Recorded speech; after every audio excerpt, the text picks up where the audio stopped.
Well, joining us in the studio is Dr. Oliver Hartwich, who's a research fellow at the Centre for Independent Studies, and in Melbourne, Tanya Kovac, the National Coordinator of Emily's List, a support program for Labor women candidates and members of Parliament.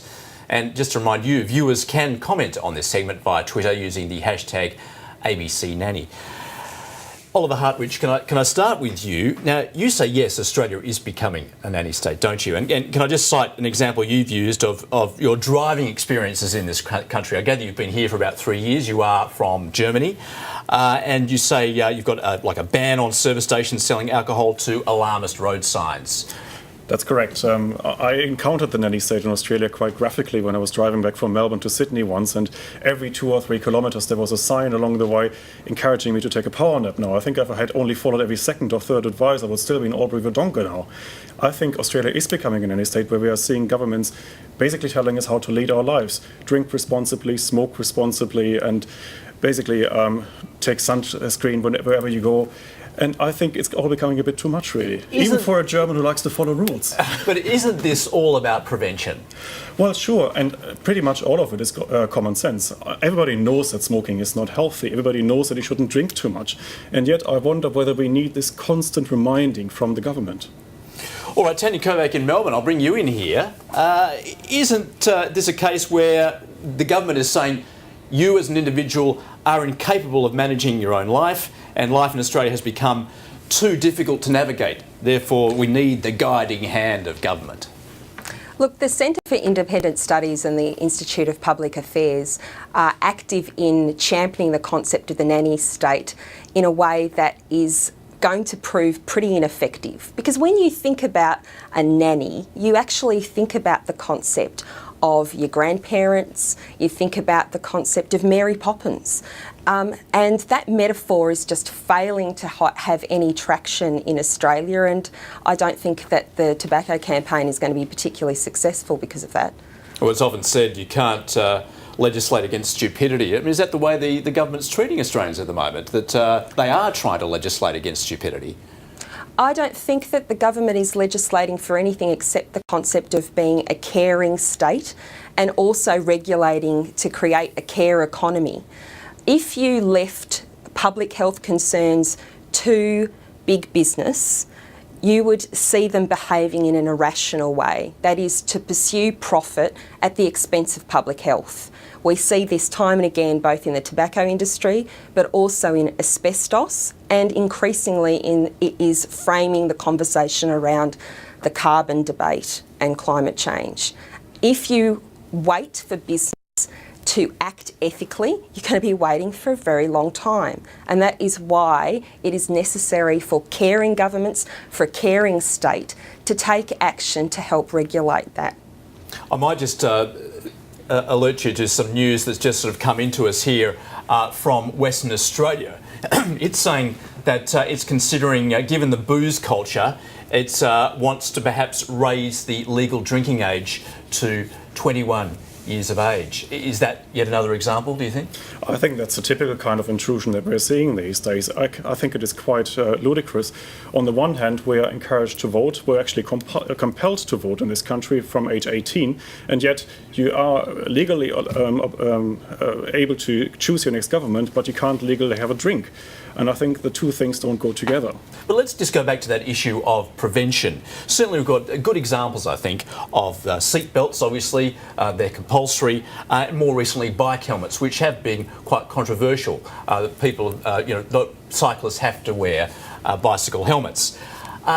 Is this not a case where, if that wasn't the case, if that wasn't legislation to insist that people strap up, that much more money would be spent on healthcare and so on in dealing for people that are in accidents? Probably correct, and I have nothing in principle against seatbelt laws. I think they make good sense, and I think it's in your own best interest to wear a seatbelt.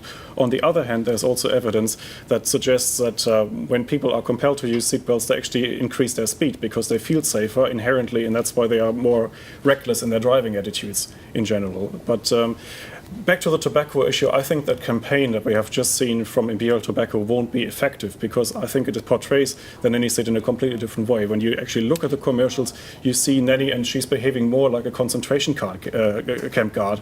And it doesn't quite look like the caring nanny state, really. So I think that campaign will backfire, and I think that campaign is not very effective. We've seen another example, perhaps more brilliant and more controversially, the intervention in the Northern Territory. With Aboriginal people. Is that the right way to go? Would you call that work of a nanny state? No, I wouldn't actually, because I think these are completely different issues. On the one hand, we're talking about the nanny state that is intruding in everyday life of all of Australians when it comes to things like drinking, taking the appropriate sunscreen, for example, all the stuff that you see whenever you go to the cinemas, because nowadays you go to the cinemas and half the advertising that you see is government-sponsored advertising. And I think Aboriginal affairs, that's a completely different policy area, and I think the two don't really have that much to do with each other. Yet out of that, we're now seeing talk of putting a floor price on alcohol, which not only in the Northern Territory, but maybe across the nation. Yeah, but once again, I think that is quite a ludicrous policy, because we see that in many other countries there are no such rules, and yet they still have better drinking cultures. The country where I come from, Germany, for example, has a very liberalized drinking culture. You can actually get a beer legally at age 16, and yet I would say that I haven't seen the examples of binge drinking to the same degree in Germany that I have seen them here. Tanya Kovac in Melbourne, is this an example of our litigious society? Is there fear that perhaps we'll sue if something goes wrong? I think that what we see here is that courts often become the last line of defence for individuals who've been harmed by products that are unsafe. I mean, the question is it ethical for businesses to be making substantial profits from the lack of public health benefits that arise from things like cigarettes, from doing renovations that expose you to asbestos? I mean, these are the things that we need to think about. I have actually cared for a father who has lost half his lung through lung cancer. And, you know, I know what it costs an Australian family to care for someone who is ill. And those costs get externalised to ordinary taxpayers, to ordinary families in Australia, rather than being hit home to the corporations who are responsible for a problematic product. And I think that this is a real problem that needs to be where government needs to act to civilise, humanise the marketplace, to create a requirement for more ethical consumer activity. Tanya Kovac, you've argued that increased reference to the term nanny state and the rise of women in power in Australia is no coincidence. Those who use the label, you're saying, are being sexist. Absolutely. I think that there is no way that the term would have been used if there wasn't a Prime Minister who was a woman, if there wasn't a Health Minister who was a woman. But surely this has been going on for longer than just 12 months that we saw the ascension of Julia Gillard. Oh, absolutely. But the term nanny, there is his and hers in language. There is gendered language. We can see that in everyday life. And the concept of nanny is very closely aligned to the her. And so to attack the caring Gillard government, it's a very deliberate strategy to align the concept and the word nanny to that government. And it's designed to make you think of, in some way, some kind of butch, refugee from the Prisoner, the old Prisoner show. And instead, I think that it's going to end up, and I agree with my colleague from the Centre for Independent Studies, that it's going to be a failed metaphor because people do not associate the concept of nanny to anything but love and affection and care. Does this rise of government intervention coincide also with the increased power of independents such as Nick Xenophon and Andrew Wilkie, of course, advocating greater legislation as far as gambling is concerned? I think it's very interesting that that you have so many different voices in the Australian public coming out and being represented in Parliament that are calling for a more caring democracy, who are calling for public policy that enables people to live full, happy, healthy lives. Oliver Hartwich, just briefly, the Nobel-winning economist James Buchanan referred to the nanny state as parental socialism.